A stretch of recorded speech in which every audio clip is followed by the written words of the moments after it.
Ketemu lagi dengan Bang Ox. Jangan lupa like dan subscribe channel ini ya. Nyalakan lonceng notifikasi agar kamu tidak ketinggalan video-video terbaru dari kami. Silahkan menonton. Kamu kembali lebih awal dan sudah menyelesaikan semuanya. Kamu masih punya waktu untuk bermain catur denganku. Li Wenyuan mengangguk dan menunjuk ke papan catur yang dipasang di luar. Li Chen melihat sedikit ekspresi santai pada ekspresi ayahnya. Dengan pengalaman Li Wenyuan sebagai pejabat seumur hidup, bagaimana mungkin dia tidak melihat bahwa apa yang akan dilakukan Li Chen pasti bukan masalah sederhana? Namun, dia tidak menunjukkan kekhawatirannya di permukaan, tetapi menyembunyikannya jauh di dalam hatinya. Putranya telah menjadi abadi, tetapi dia kembali untuk menemaninya. Perbedaan antara makhluk abadi dan manusia fana bukan sekadar omong kosong, tetapi ada jurang yang tidak dapat dijembatani antara manusia fana dan makhluk abadi. Dia tidak ingin emosinya mempengaruhi anaknya, karena anak telah tumbuh dewasa dan memiliki caranya sendiri dalam menghadapi berbagai hal. Li Chen benar-benar rileks secara fisik dan mental, memainkan pertarungan jarak dekat dengan ayahnya. Masalah sekte Mingxin telah terpecahkan, dan keluarga Li tidak akan lagi memiliki masalah di Pulau Tianhai. Tuan muda, ada pejabat tinggi di luar yang ingin menemui Anda. Mo Yan berlari masuk dan melapor. Momen hangat ini terinfeksi. Mo Yan, bukankah kamu bilang kamu tidak akan membicarakan siapapun? Li Wenyuan menatap Mo Yan dan berkata dengan suara yang dalam. Tuan, orang yang datang kali ini adalah dua pejabat tingkat pertama di istana. Mo Yan menjelaskan dengan tergesa-gesa. Tidak, silakan saja dan beritahu Shiji agar tidak membiarkan siapapun datang dan mengganggu istirahat ayah. Li Chen tidak tertarik dengan urusan dunia fana, jadi dia berkata langsung. Li Shiji menjadi kaisar tanpa masalah apapun. Berkat bantuan guru nasional Meng Bin, semua pejabat tinggi mengetahui latar belakang Meng Bin. Dia adalah pengawas para dewa di dunia fana dan memiliki kekuatan untuk hidup dan mati. Meskipun terjadi perebutan kekuasaan yang aktif di kerajaan Xia di masa lalu, semua orang menyatakan dukungan bulat mereka agar Li Shiji menjadi kaisar. Dia benar-benar takut dengan metode guru nasional Meng Bin. Seluruh keluarga kerajaan terbunuh. Di hadapan yang abadi, pasukan itu adalah tipuan. Li Shiji cukup pintar. Dengan bantuan guru kerajaan Meng Bin dan dukungan para pejabat, dia dengan cepat menguasainya. Meskipun ia melakukan beberapa kesalahan dari waktu ke waktu, ia menjadi semakin berpengalaman karena para pejabat di sekitarnya yang mencatatnya. Setelah menerima berita dari Li Chen, dia segera mengirim 10 pengawal kerajaan untuk berjaga di luar rumah leluhur agar keluarganya tidak diganggu. Pada hari itu setelah Li Chen kembali, pemilik toko Jingmo tiba. Halo, Tuan Li. Penjaga toko Jingmo duduk di kursi. Ia duduk dengan sangat hati-hati. Ini hanyalah kursi biasa tanpa energi spiritual. Jika dia merusak kursi di rumah Li Chen mungkin akan mendapat kesan yang lebih buruk terhadapnya. Teh di atas meja juga merupakan teh paling biasa, tetapi memiliki lebih banyak energi spiritual daripada teh biasa. Penjaga toko Jingmo sangat menyukai teh biasa ini, karena dia tahu bahwa teh biasa ini sendiri dipanggang oleh Li Chen. Li Chen tidak pelit, tetapi dia berada di dunia fana dan harus berhati-hati saat menggunakan benda-benda spiritual, terutama yang kelas 3. Ini rumahnya. Dia tidak ingin ayahnya, Sikin, Mo Yan, atau pembantu lainnya mengalami celaka. Terima kasih atas bantuanmu, Tuan Jingmo. Li Chen mengucapkan terima kasih sambil tersenyum. Tidak masalah. Tetua Su dari Sekte Shushan meminta perusahaan untuk membawakan suratmu, memintamu untuk tinggal di sini dengan tenang. Kau bisa kembali kapanpun kau mau, kata kepala penjaga toko Jingmo sambil memutar tangan. Li Chen tersenyum dan kehangatan terpancar di matanya. Dia tahu bahwa bertahan kali ini adalah tindakan yang sangat disengaja. Sebagai ahli peringkat terbaik di sekte tersebut, ketidakhadirannya selama setahun akan mempengaruhi banyak tugas peringkat di sekte tersebut. Master Elder Su tidak mempertimbangkan hal-hal ini, tetapi setuju. Keadaan pikiran seseorang sangatlah penting. Menemani orang-orang terkasih di dunia fana juga merupakan suatu pengalaman. Tidak masalah jika semuanya gagal, penjaga toko Jingmo melanjutkan. Jangan kirim obat spiritual lagi dalam waktu 2 bulan. Aku akan minum 3 obat spiritual ini, kata Li Chen sambil tersenyum, menggelengkan kepalanya. Perusahaan dagang Beishu tidak ingin dia berlatih, itu hanya melakukan pemesanan, tetapi hanya menggunakan cara yang lebih halus dan lebih baik untuk menyatakan. Semua orang tahu bahwa Li Chen tidak pernah gagal. Ini adalah pengalaman yang ia peroleh dari pengalaman menceritakan ramuan berkali-kali. Sebenarnya, aku awalnya punya persediaan ramuan kelas 3, dan aku ingin meminta pada Master Li. Aku juga sudah menyiapkan hadiahnya, kata penjaga toko Jingmo dengan agak malu. Baiklah, termasuk milikmu, jangan kirim lagi selama 2 bulan. Aku masih harus menghabiskan sebagian besar waktuku dengan keluargaku. Li Chen berpikir sejenak dan mengubah kata-katanya. Apapun yang terjadi, dia mengumpulkan budi kepada manajer Jingmo atas bantuannya. Karena pemilik toko Jingmo ingin membalas budi dengan ramuan-ramuan, tentu saja dia bersedia melakukannya. Pernyataan yang menyatakan bahwa hal itu mempengaruhi ketepatan waktu bersama dengan keluarganya, Itu hanyalah pernyataan yang dibuat untuk dunia luar. Perlu Anda ketahui bahwa waktu yang dibutuhkan untuk memahami ramuan tingkat 3 dari periode jin dan akhir adalah 2 atau 3 kali lipat waktu pembuatan ramuan sebelumnya. Disempurnakan. Untuk ramuan tingkat 3 di tahap akhir jindan, bahan utamanya adalah lebih dari 3 ramuan spiritual tingkat 3. Dan untuk setiap tambahan ramuan tingkat 3, waktu yang dibutuhkan untuk memenuhi ramuan tersebut akan meningkat 1 atau 2 jam. Selain pemulihan sang ahli setelah cermin ramuan, ia hanya dapat membuat 1 tungku paling banyak dalam sehari, dan tidak dapat menyalin secara terus-menerus. Hal ini diketahui orang luar, tetapi karakteristik Li Chen berbeda. Karena berada di dunia fana, yang harus dilakukannya untuk membuat ramuan adalah mengirim semua obat-obatan spiritual ke ruang komputer, dan meninggalkan otak di ruang komputer untuk membuat ramuan. Hal itu tidak akan mengganggu kehidupan normalnya, juga tidak akan mempengaruhi praktiknya atau hal lain yang dilakukannya. Terima kasih, Tuan Li. Jika Anda membutuhkan sesuatu, perusahaan dagang Beishu akan dapat memuaskan Anda. Penjaga toko Jing Mo membungkuk cepat untuk mengungkapkan rasa terima kasihnya. Dia mengeluarkan cincin luar angkasa, yang berisi 4 ramuan ajaib yang dibawanya kali ini. Penggunaan cincin ruang untuk menampung 4 obat spiritual merupakan tanda betapa pentingnya obat-obatan tersebut. Ruang di dalam cincin ruang lebih stabil. Bab 387 Kunjungan. Li Chen menjalani kehidupan layaknya manusia biasa. Kecuali waktu latihan setiap malam, dia tidak berbeda dengan manusia biasa. Sejak para pengawal kerajaan berjaga di luar rumah leluhur, tidak ada orang luar yang datang mengganggunya. Dan dengan Li Chen, ahli tanaman spiritual, pada dasarnya tidak perlu lagi membeli sayuran hijau biasa di luar. Sayuran yang dibudidayakannya telah sangat meningkatkan kesehatan setiap orang dalam keluarga. Tugas mencerahkan 4 ramuan itu sama sekali tidak merepotkan. Ia hanya membutuhkan 2 hari untuk menyelesaikan pemurnian 4 ramuan tingkat 3 dari tahap akhir jindan. Akan tetapi, dia tidak menyebarkan berita bahwa dia telah menyiapkan ramuan tingkat tinggi tingkat 3, tetapi menunggu 2 bulan hingga pemilik toko Jingmo datang dan mengambilnya sendiri. Tidak ada kesulitan dalam pembuat ramuan tingkat 3 dari periode jindan akhir. Mungkin karena senjata ajaib seumur hidup kuantum 01. Satu-satunya perbedaan adalah membutuhkan waktu sedikit lebih lama.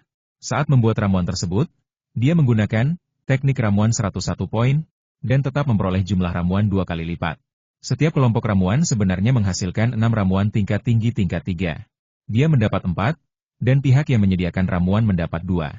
Hadiah-hadiah ini sebagian besar adalah benda-benda spiritual kelas 3, atau kepingan giok yang berharga, dan lain-lain. Dari sini kita bisa melihat seberapa besar perolehan yang diperoleh oleh master spesifikasi Li Chen. Namun hal ini bukanlah fenomena yang umum terjadi di antara para master sertifikat. Ada tingkat kegagalan tertentu bagi sebagian besar ahli yang mencatat ketika mereka mencoba menguraikan ramuan tingkat 3 di tahap akhir ramuan emas. Memastikan kualitas ramuan tingkat 3. Mengapa pemilik toko Jingmo begitu gembira ketika mengetahui bahwa Li Chen telah dipromosikan ke tahap tengah inti emas? Menemukan ahli lainnya. Tentu saja, Li Chen tidak akan memberitahu siapapun jumlah sebenarnya pil yang telah diproduksinya. Dalam pemahaman para ahli, teknik pembuatan ramuan seperti teknik ramuan 101 poin semuanya adalah teknik yang berhubungan dengan keberuntungan. Pastor Li Wenyuan sedikit meremehkan hari ini dan tertidur lebih awal pada siang hari. Dia tidak menganggap serius cincin luar angkasa ini dan melemparkannya ke ruang komputer. Bukan hanya cincin luar angkasa ini saja, tetapi juga gelang luar angkasa milik Boran dan Bo Zhao pun dilempar ke ruang komputer tanpa diperiksa. Sebenarnya Li Chen sudah lama kehilangan minat terhadap benda-benda angkasa milik musuh lain, dan benda-benda spiritual yang dapat menarik perhatiannya kemungkinan besar adalah benda-benda spiritual kelas 4. Dia sedang dalam suasana hati yang baik hari ini, dan memikirkan hasil rampasan di ruang komputer, dia memutuskan untuk melihatnya. Dia hanya memiliki 2 senjata ajaib, sebuah pedang terbang dan sebuah cangkang pelindung kura-kura, yang tampak agak subur. Akan tetapi, saat dia melihat kotak batu giok yang berisi jimat di dalam cincin angkasa, dia pun mengerti mengapa Tetua Agung Fan 11 begitu miskin. Karena sebagian besar kekayaan Tetua Agung Fan 11 ditukar dengan ramuan dalam kotak giok ini. Ketika dia membuka kotak giok itu, dia melihat sebuah teratai dengan 7 kelopak, dan seluruh teratai itu tampak seperti giok. Teratai giok 7 daun, Seven Leaf Jade Lotus, merupakan salah satu ramuan tambahan untuk kemajuan ke tahap Naschen Soul, yang dapat meningkatkan peluang kondensasi ke tahap Naschen Soul sebesar 10%.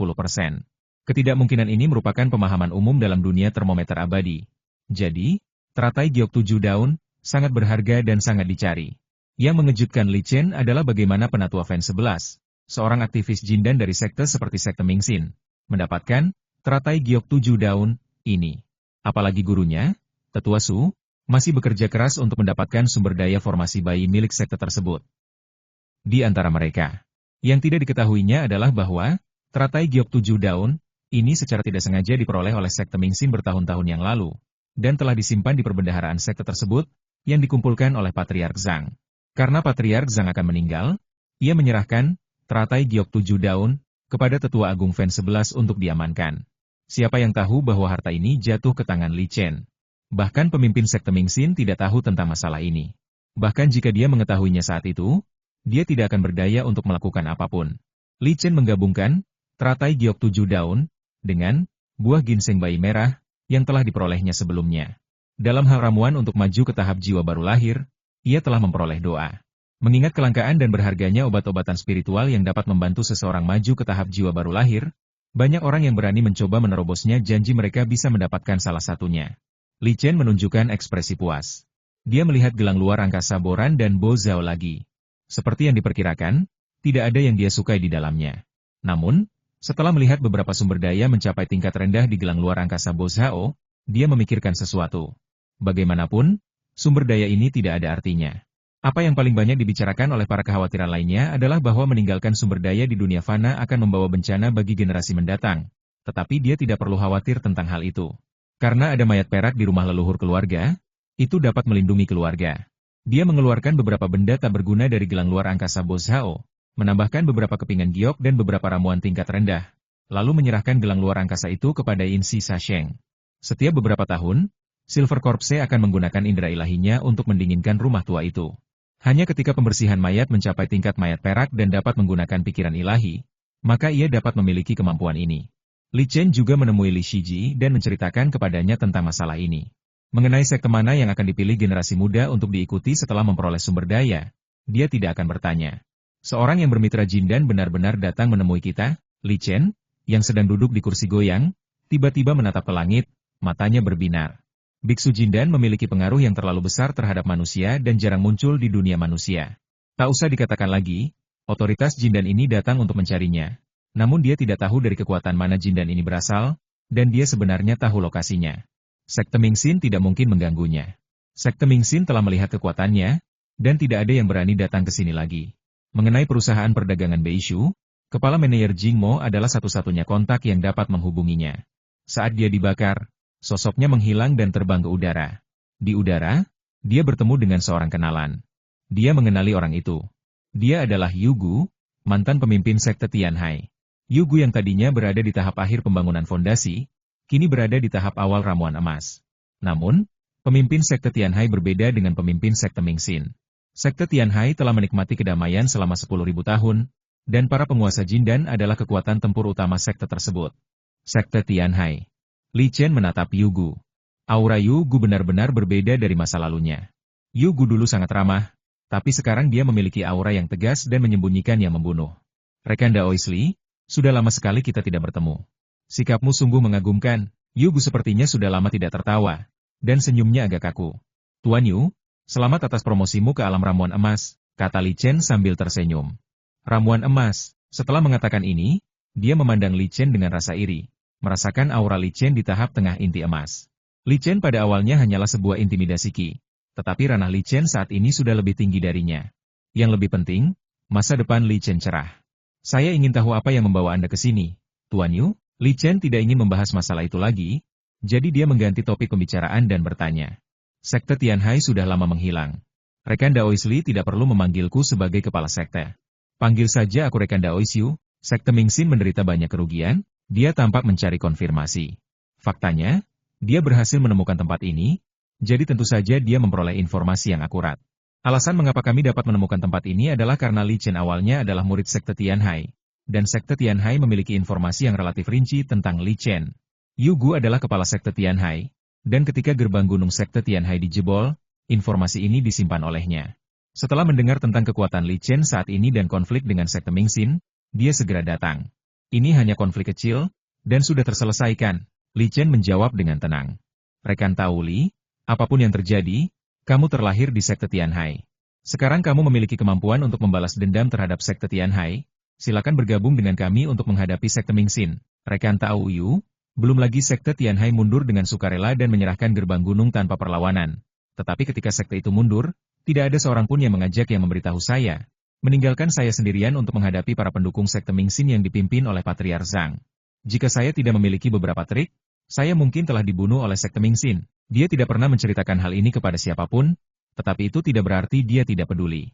Seluruh sekte mundur, tetapi tidak ada yang mengingatkan yang memberitahu dia tentang pengecualian sekte tersebut. Dengan kata lain, dia merasakan urgensi pada saat itu, jadi dia membangun roket dan melarikan diri dengan kecepatan roket. Dia menghadapi binatang laut kelas 4 di laut. Sekte Mingxin adalah salah satu aspeknya, tetapi tanggung jawab utamanya terletak pada sekte Tianhai. Rekan Tauli, mengeluh itu agak mendesak pada awalnya, dan mungkin ada sedikit kelalaian, tetapi Anda harus percaya bahwa sekte itu tidak bermaksud meninggalkan satupun pengikut. Yu Gu mencoba menjelaskan. Rekan Tao Yu, aku bukan lagi murid sekte Tianhai. Aku telah bergabung dengan sekte lain. Kau tidak perlu datang aku untuk membicarakan konflikmu dengan sekte Mingxin. Li Chen menolak Yu Gu dengan tegas. Rekan Daoisli, sekte Tianhai lah yang melatihmu dan membawamu masuk. Bahkan jika kau telah bergabung dengan sekte lain sekarang, kau harus membalas dendam sekte Tianhai. Yu Gu menahan emosinya dan berkata dengan suara yang dalam. Pergi. Dia tidak ingin mengatakan apa-apa lagi. Jelas bahwa Yu Gu membalas dengan balas dendam. Yu Gu sebenarnya ingin mengikatnya dengan emosi. Melihat bahwa Penatua Yin telah pergi, jelas bahwa sekte Tianhai telah lama kehilangan kekompakannya. Kau tidak boleh tidak tahu terima kasih, teriak Yu Gu agak tak terkendali. Auranya meledak, dan aura ramuan emas yang mengerikan hendak menyembur keluar dan meresap ke bawah. Pada saat ini, cahaya perak muncul, menghalangi semua aura ramuan emas, dan melesat ke atas menuju Yu Gu. Yu Gu hendak bergerak ketika dia merasakan niat membunuh yang membekukan tulang-tulangnya. Lalu dia merasakan sebuah tangan besar dan dingin mencengkeramnya. Lalu hasrat membunuh yang mengerikan dan kekuatan dingin spiritual memenuhi tubuhnya. Bunuh dia, ampuni nyawanya dan buang dia. Li Chen menghentikan mayat perak itu dari membunuh dan diperintahkan.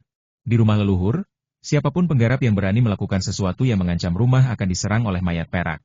Meskipun Silver Corpse Killing tidak terlalu kuat di antara semua mayat peraknya, pendahulu Silver Corpse Killing adalah Juetu, yang dibor oleh kuil Qianye untuk menjadi seorang Buddha melalui pembunuhan. Setelah dipromosikan menjadi Silver Corpse, ia mempertahankan niat membunuh. Dan niat membunuh yang dikombinasikan dengan kekuatan spiritual yang dingin membuat kekuatan niat membunuh menjadi lebih besar. Jindan tingkat menengah ini bukanlah jindan tingkat menengah biasa, tetapi jindan tingkat menengah dari sekte besar. Seorang jindan seperti Yu Gu, yang berasal dari sekte Tianhai dan jindannya ditingkatkan secara paksa dengan menggunakan ramuan, tidak sebaik para pesaing jindan dari sekte kecil di benua Shu Utara. Itulah sebabnya dia begitu tidak berdaya saat menghadapi pembunuhan Silver Corpse, dan dikalahkan bahkan tanpa kekuatan untuk melawan. Yu Gu kembali sadar dari pengalaman hampir matinya. Merasakan tangan besar diremehkan, dia akhirnya melihat dengan jelas apa yang menyerangnya. Mayat perak, hanya mayat perak yang mengalahkannya, dan Li Chen bahkan tidak bergerak. Rekan Tao Yu, jangan datang ke sini lagi. Kali ini aku di sini, jadi aku akan menahan diri saat membunuhmu. Kalau tidak, kau akan menjadi tumpukan tulang kering. Suara dingin Li Chen menggema di telinga Yu Gu. Li Chen menggelengkan kepalanya. Jika bukan karena persahabatan mereka di masa lalu, dia pasti sudah membunuh Yu Gu sejak lama. Ia paling benci jika orang lain menggunakan persahabatan untuk mengancamnya. Terlebih lagi, dia berkata tidak tahu terima kasih. Dia tidak pernah melihat sekte Tianhai melawan dengan pertarungan tenaga ketika sekte Mingxin terisi. Seorang murid yang hanya tinggal di sekte Tianhai selama beberapa tahun, untuk membalas dendam. Bab 388 Balas Dendam. Sejak Yu Gu pergi, tidak ada lagi biksu yang datang mengganggu kehidupan Li Chen. Meskipun ia hanya berlatih di malam hari, tingkat penetrasinya meningkat pesat. Frekuensi ia mengonsumsi ramuan tingkat 3 untuk penanda didasarkan pada interval penggunaan maksimum ramuan tingkat 3 tingkat lanjut. Ketika ia mencapai tahap tengah inti emas, perubahan yang paling penting adalah terbentuknya pola Nanming Lihuo yang teratur di tubuhnya. Ini adalah sesuatu yang tidak dimilikinya pada tahap awal Golden Core. Namanya. Setelah dipromosikan ke tahap tengah inti emas, tampaknya karena nyala api Nanming Lihuo di tubuhnya, sebagian kecil pola reguler Nanming Lihuo terbentuk secara otomatis selama proses promosi. Awalnya dia tidak menyadarinya karena potongan kecil pola Nanming Lihuo itu terlalu kecil. Saat ia berlatih dan dengan pengaruh Nanming Lihuo di tubuhnya, pola aturan Nanming Lihuo perlahan tumbuh lebih besar, yang memungkinkannya menemukan perubahan ini. Penemuan ini memungkinkannya untuk melatih kekuatan magis, Nanming Lihuo, sendiri, dan bahkan memberikan kemungkinan yang aman untuk menggunakan Nanming Lihuo di tahap Jindan. Hal yang menakutkan tentang kekuatan magis ofensif adalah bahwa levelnya sendiri lebih unggul daripada sebagian besar energi. Sama seperti membersihkan tubuh tingkat tetua agung, sangatlah sulit bagi seorang menyamar tingkat Jindan untuk menembus pertahanannya. Namun di hadapan Nanming Lihuo, hanya dibutuhkan sedikit api untuk menembus pertahanan tubuh tingkat tetua agung. Suatu hari 3 bulan kemudian, Li Chen meninggalkan ibu kota negara bagian Xia dan membangun formasi di daerah tak berpenghuni ribuan mil jauhnya dari ibu kota. Kali ini, Tujuannya adalah untuk menyiarkan mayat Nanming. Dia sangat menarik fakta bahwa pemurni mayat Nanming telah menembus alam mayat perak. Bahkan potensi mayat tingkat tetua agung di tangan setelah dimurnikan menjadi mayat murni tidak mirip mayat murni Nanming. Meskipun Nanming pemurni mayat lemah pada awalnya, itu adalah jiwa baru lahir dari leluhur jiwa baru lahir yang terintegrasi ke dalamnya, dan mewarisi sebagian besar esensi leluhur jiwa baru lahir. Sejujurnya, nilai tubuh Naschen Soul milik Patriark Weng Zhao bahkan tidak sepersepuluh dari Naschen Soul. Setelah dirasuki oleh tubuh lain, potensinya begitu dalam sehingga mustahil untuk menggambarkannya dengan wilayah Li Chen. Kekuatan Li Chen meningkat terlalu cepat, terutama keterampilan menggerakkan tubuhnya langsung meningkat ke tingkat sesepuh agung, yang membuat bantuan yang diberikan oleh mayat perak di sekitarnya sangat kecil hingga hampir tidak dapat diabaikan. Pemurni mayat Nanming adalah pemurni mayat yang dapat memberikan bantuan kekuatan tempur di tahap Jindan dan bahkan tahap Yuanying. Baru setelah senjata ajaib kelahirannya Quantum 01 menganalisis bahwa tingkat keberhasilan kematian Nanming sang pemurni mayat telah mencapai lebih dari 80%, ia memutuskan untuk membiarkan Nanming sang pemurni mayat bertahan hidup dari kematian. Dengan perlindungannya di sisinya, tingkat keberhasilan mengatasi penyelamatan dapat ditingkatkan hingga 100%. Li Chen berdiri di luar formasi, melihat Nanming yang sedang menyebarkan mayat di dalam formasi.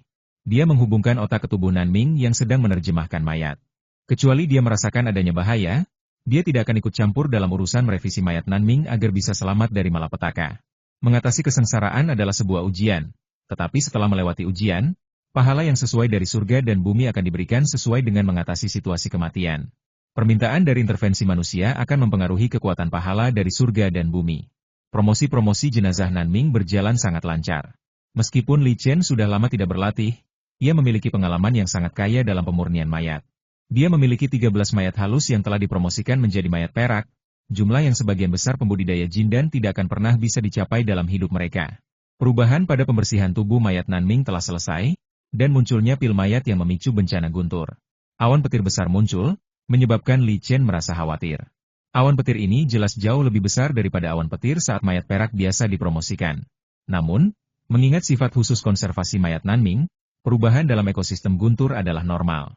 Pada saat ini, banyak aura terdengar dari jauh, dan aura ini mendekat dengan cepat. Li Chen menoleh dan melihat beberapa kenangan tentang pembangun fondasi. Ini tidak umum. Pulau Tianhai berbeda dari benua Beishu. Khususnya di kalangan petani mandiri, kemungkinan munculnya petani pembuat fondasi sangatlah rendah. Tentu saja, itulah situasi saat dia berada di Pulau Tianhai. Dia tidak tahu seperti apa masalah sekarang dan apakah sudah berubah. Sementara dia masih mengamati, dua sosok, yang bahkan lebih cepat dari para penggarap fondasi pembangunan ini, terbang ke arahnya. Dia hanya mencoba mengusir mereka ketika dia menemukan bahwa salah satu dari dua orang yang berteman dengan Jindan adalah seseorang yang dia kenal. Dia tersenyum, tidak berkata apa-apa lagi, dan berdiri di sana menunggu dengan tenang. Bai Liluo dan Elder Jie, dua orang yang bersaing dengan Jindan, memimpin sekelompok orang yang tersisa dari 7 sekte untuk melakukan transaksi di pasar di sini. Setelah 7 sekte bergabung menjadi satu, meskipun mereka ditekan oleh sekte Mingxin, beberapa warisan dari 7 sekte tersebut masih dipertahankan. Mereka menyembunyikan beberapa titik sumber daya, yang awalnya terletak di daerah yang relatif terpencil dan tidak ditemukan oleh sekte Mingxin. Sumber daya yang dihasilkan oleh titik-titik sumber daya ini perlu dipertukarkan untuk ditukar dengan sumber daya budidaya yang sesuai. Memastikan keamanan. Dia membawa sekelompok murid bersamanya. Kamu harus tahu bahwa sangat berbahaya bagi para pengikut ini untuk pergi sendirian. Banyak sekte Mingxin bertindak sebagai pemburu, terus memburu murid-murid yang tersisa dari 7 sekte dengan kontribusi yang tidak seimbang bagi sekte tersebut. Pada saat transaksi, semua pembudidaya merasakan kuatnya energi spiritual langit dan bumi. Para biksu pencipta fondasi mengira telah muncul harta karun langka dari langit dan bumi, lalu segera implementasi menuju ke arah berfluktuasinya energi spiritual langit dan bumi. Kedua tetua Jindan juga dengan cepat mengakhiri transaksi dan mengusir mereka. Mereka juga ingin melihat siapa yang melampaui batas di sini. Tentu saja, mereka juga punya ide untuk mengambil kesempatan berkelahi. Semua orang tahu bahwa kekuatan tempur yang menguasai Jindan yang selamat dari kematian Jindan belum benar-benar mencapai level Jindan. Jika seseorang ingin memiliki kekuatan tempur tahap inti emas, seseorang perlu mengembangkan kembali keterampilan utama untuk mengumpulkan energi spiritual dan menyempurnakan senjata sihir, yang semuanya membutuhkan waktu. Waktu yang dibutuhkan seorang terampil Jindan biasa untuk bertahan hidup dari musibah ini berkisar antara setengah tahun hingga beberapa tahun, tergantung pada seberapa baik mereka mempersiapkan diri melewati sebelum musibah tersebut. Seorang yang terlibat yang sedang menjalani kematian Jindan di luar adalah mangsa yang baik, terlepas dari apakah ia berhasil atau tidak. Bai Liluo dan Elder Jie sangat cepat dan segera melampaui para biksu pembangun fondasi. Ketika mereka melihat awan petir di langit, mata mereka bersinar terang. Awan petir yang begitu besar menandakan bahwa sang kuat yang sedang mengalami kekurangan memiliki bakat yang sangat tinggi dan ditakuti oleh langit dan bumi. Hei, kenapa pertengkaran ini terlihat begitu familiar? Penatua Xie melihat Li Chen. Tapi bagaimana mungkin seseorang yang bisa berdiri di sini adalah manusia biasa? Li Chen. Bai Li Luo juga mengenali Li Chen. Dia berbohongkan dan memanggil nama Li Chen. Dia memikirkan wajah Li Chen hampir setiap hari. Kebenciannya terhadap Li Chen awalnya disebabkan oleh putranya, Bai Li Jinyan, tetapi ketika dia kemudian pergi mencari Li Chen, dia jatuh ke dalam perangkap yang dibuat oleh Li Chen, dan bahkan senjata ajaibnya hancur. Dia melarikan diri kembali ke sekte. Kegagalannya di tangan seorang pemurnian Qi adalah tujuan terbesar dalam hidupnya. Dendamnya bahkan lebih besar dari pembunuhan putranya, Bai Li Jinyan. Namun, Bai Li Luo tidak ingin membalas dendam saat ini. Setelah mengenali Li Chen, dia bersiap untuk mundur dan melarikan diri. Karena konflik antara Li Chen dan sekte Mingxin, terutama fakta bahwa Li Chen memblokir gerbang sekte Mingxin, para biksu Pulau Tianhai mengetahuinya seiring berjalannya waktu. Dia tidak menyangka bisa mengalahkan Li Chen. Menurut rumor, ranah Li Chen telah mencapai tahap tengah inti emas. Meskipun dia tidak percaya bahwa Li Chen telah mencapai tahap tengah inti emas dalam waktu kurang dari 20 tahun, bahkan jika Li Chen belum mencapai tahap tengah inti emas, dia tidak akan mampu melawan Li Chen sendirian yang dapat memblokir gerbang sekte Mingxin. Ketika dia berbalik untuk melarikan diri, cahaya pedang lebih cepat darinya dan menembus kekuatan spiritual pelindung tubuhnya. Terlalu lemah, ini membuatnya merasakan kelemahan Bai Li Luo. Berpikir kembali ke masa itu, Bai Li Luo mampu membuatnya takut hanya dengan auranya. Dia menahannya karena emosi, tetapi dia juga harus keluar. Para mitra di Pulau Tianhai pada umumnya lemah, yang terkait dengan warisan Pulau Tianhai. Di antara 7 sekte asli Pulau Tianhai, warisan terbaik hanya mencapai tahap Jindan. Namun, semua seni bela diri terbaik di benua Shu Utara memiliki dasar standar mencapai tahap jiwa baru lahir. Belum lagi keberadaan seni bela diri yang melampaui tahap jiwa baru lahir. Sumber daya berpikir di Pulau Tianhai juga langka, yang membuat sebagian besar kekuatan Jindan tidak dapat membuat kemajuan lebih lanjut setelah mencapai tahap awal Jindan. Sehebat apapun bakat seseorang, jika keterampilan dan sumber daya yang dimilikinya tidak mampu mengimbangi, maka ia hanya akan menjadi orang biasa saja. Ketika Elder melihat penampilan Bai Li Luo, dia bahkan tidak berani melawan dan hanya berbalik dan melarikan diri, yang menunjukkan bahwa lawannya sangat kuat, jauh melampaui Bai Li Luo. Saat Penatua Xie tengah mempertimbangkan apa yang harus dilakukan, Bai Li Luo telah dihilangkan. Untuk sesaat, dia tidak berani melarikan diri, juga tidak berani melawan. Kekuatan Li Chen terlalu mengerikan, dan kecepatannya tidak lebih cepat dari Bai Li Luo. Li Chen bertemu dengan Penatua Xie. Li Chen mencabut pedang hatinya dan menyapa Penatua Xie dengan senyuman di wajahnya. Kau adalah Li Chen. Penatua Xie akhirnya mengerti mengapa Li Chen tampak begitu familiar. Dia memikirkan lagi konflik antara Li Chen dan sekte Mingxin, dan kekuatan Li Chen mudah dijelaskan. Mengapa Li Chen menyerang Bai Li Luo? Dia telah mendengar kebijaksanaan. Bukan rahasia lagi bahwa Bai Li Luo dan Li Chen memiliki balas dendam satu sama lain. Penatua Yin bahkan datang untuk membahas Bai Li Luo mengenai masalah ini. Aku punya balas dendam lama terhadap Bai Li Luo. Saat aku masih menjadi bersumpah untuk memurnikan Qi, dia mengejarku berkali-kali. Tetua Jie, tolong ambil kembali tubuhnya, Li Chen menjelaskan sambil tersenyum. Oh, Tetua Xie menghela napas panjang. Dia benar-benar tidak tahu harus berkata apa tentang masalah ini. Di dunia yang menjanjikan abadi, balas dendam adalah sesuatu yang harus dilakukan oleh para ahli. Hal ini dicatat dalam banyak karya klasik dan diakui oleh para pendeta. Penatua Xie tidak dapat mengatakan siapa yang benar atau salah. Dengan kekuatan Li Chen, mustahil baginya untuk membalas dendam pada Bai Li Luo. Pada saat ini, guntur di langit menghilang, dan sesosok mayat berwarna putih perak berjalan keluar dari formasi. Dalam persepsinya, Nanming sama mengerikannya dengan binatang prasejarah. Li Chen menggerakkan tangannya dan menyingkirkan mayat Nanming. Dia tentu tahu mengapa Penatua Jie tampak ketakutan. Nanming baru saja naik pangkat dan tidak mampu mengendalikan energi dalam tubuhnya dengan sempurna. Jejak Nanming Li Huo bocor keluar dari tubuhnya. Nanming Li Huo bahkan akan membuat takut seorang Olimpiade Jindan yang lemah seperti Tetua Jie. Belum lagi seorang Olimpiade Jindan yang setingkat dengan Tetua Agung. Setelah Nanming si pemurni mayat disingkirkan, Penatua Xie akhirnya tersadar dari rasa takut yang baru saja dialaminya. Dia menjadi semakin bingung dengan kekuatan Li Chen. Dia 100% yakin bahwa bahkan di masa kejayaan 7 sekte, aura sesepuh Jindan manapun tidak bisa lebih mengerikan daripada aura orang yang baru saja dipromosikan menjadi Silver Corpse. Itu adalah tingkat perbedaan. Dia ditekan oleh aura yang dipancarkan oleh mayat perak. Jika ada mayat perak yang menyerangnya, dia bahkan tidak akan memiliki ruang untuk melawan. Awalnya, dia berpikir untuk mengambil keuntungan dan berencana untuk memperjuangkan para biksu yang dipromosikan di sini. Untungnya, Dia tertunda oleh urusan Bai Liluo dan tidak benar-benar mengambil tindakan. Jika tidak, mengingat sifat mengerikan dari mayat perak itu, ada kemungkinan besar dia akan tercabik-cabik olehnya. Dia menatap Li Chen lagi, bertanya-tanya apakah pilihannya saat itu salah. Dia memilih untuk tinggal di Pulau Tianhai, tempat yang masih aman meskipun sekte Mingxin ada. Tidak seperti beberapa tetua jin dan lainnya, dia tidak meninggalkan Pulau Tianhai dan pergi ke benua Beishu untuk mencari peluangnya sendiri. Sudah waktunya untuk pergi, tetua Xie mengambil keputusan, lalu dia membungkuk pada Li Chen. Bab 389 Zhang Yun. Manajer Jingmo, kenapa Anda ada di sini sebelum waktunya tiba? Li Chen menatap manajer Jingmo dan bertanya dengan rasa ingin tahu. Manajer Jingmo bukanlah orang yang terburu-buru. Manajer Jingmo akan selalu datang pada batas waktu 2 bulan habis, tidak pernah lebih awal, agar tidak mengganggu Li Chen. Tidak peduli apapun alasan Li Chen datang ke dunia sekuler, itu merupakan pengalaman langka baginya untuk melatih kondisi pikiran. Sebagai pemilik toko Jingmo adalah seorang yang terhubung di tahap akhir jin dan, bagaimana mungkin dia tidak memahami pentingnya hal ini? Itulah sebabnya Li Chen sangat terkejut saat melihat kunjungan tiba-tiba pemilik toko Jingmo. Tuan Li, Anda dalam masalah. Menurut laporan dari mata-mata yang saya tinggalkan di sekte Mingxin, leluhur bayi palsu dari sekte Mingxin sedang memulihkan diri dan bersiap untuk keluar mencari Anda. Jawab penjaga toko Jingmo dengan cemas. Li Chen tercengang. Dia tidak menyangka hal ini akan terjadi. Patriark Zhang adalah makhluk terkuat di Pulau Tianhai. Tuan Li, pergilah dulu. Saya yakin Patriark Zhang tidak akan menyerang manusia biasa. Saya juga sudah memberitahu perusahaan. Patriark Ling akan datang secepatnya, tetapi akan memakan waktu setidaknya beberapa hari. Penjaga toko Jingmo berusaha keras membujuk. Ini demi kebaikan Li Chen sendiri. Tidak peduli berapapun usia Patriark Zhang, dia tetaplah seorang yang berpikiran bayi palsu. Jika seseorang benar-benar menyerang Li Chen, dia pasti tidak akan mampu menghadapinya. Terima kasih. Aku akan mencatatnya. Dia tahu bahwa memperoleh informasi seperti itu tidak seperti yang dikatakan manajer Jingmo.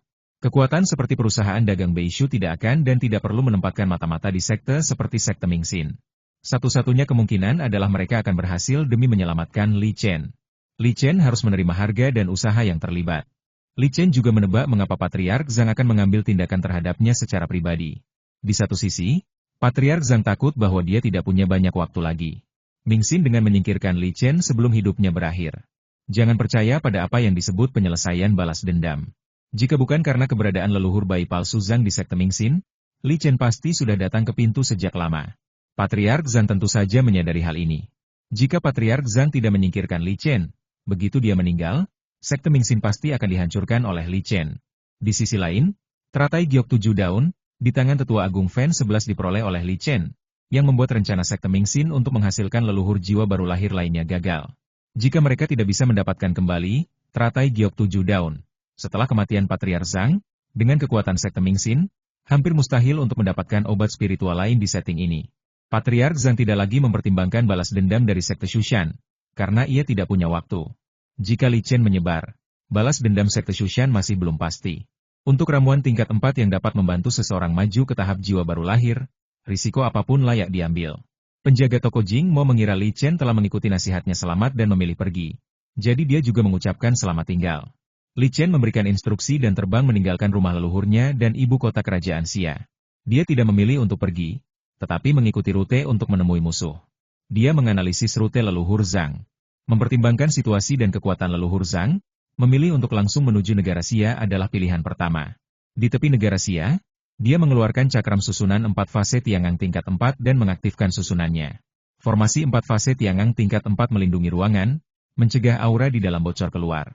Baru setelah itu dia memanggil keluar tubuh Nas Chen Sol dan tubuh fake infant miliknya.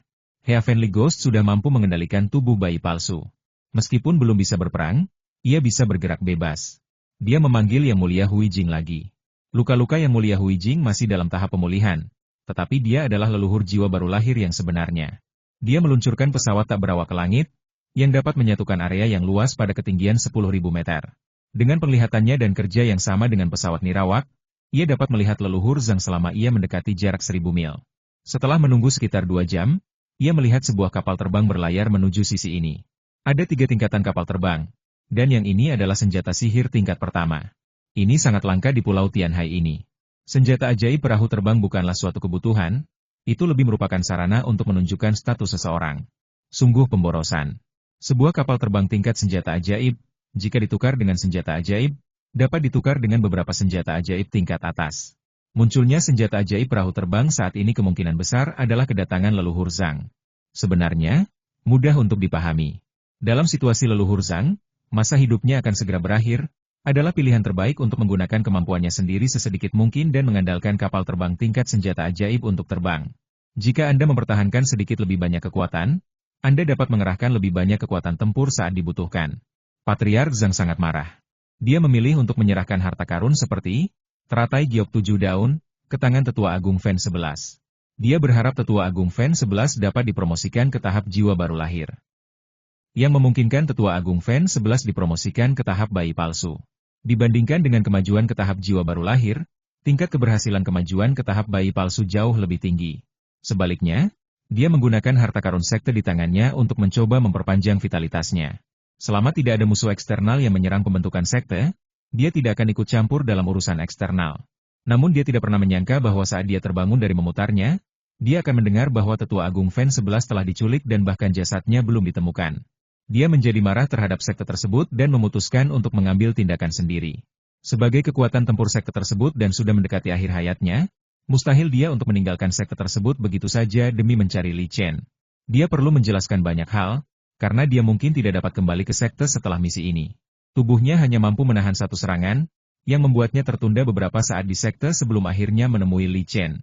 Li Chen melayang ke udara, berdiri di atas formasi 4 fase Tiangang, melepaskan diri dari perlindungan formasi tersebut.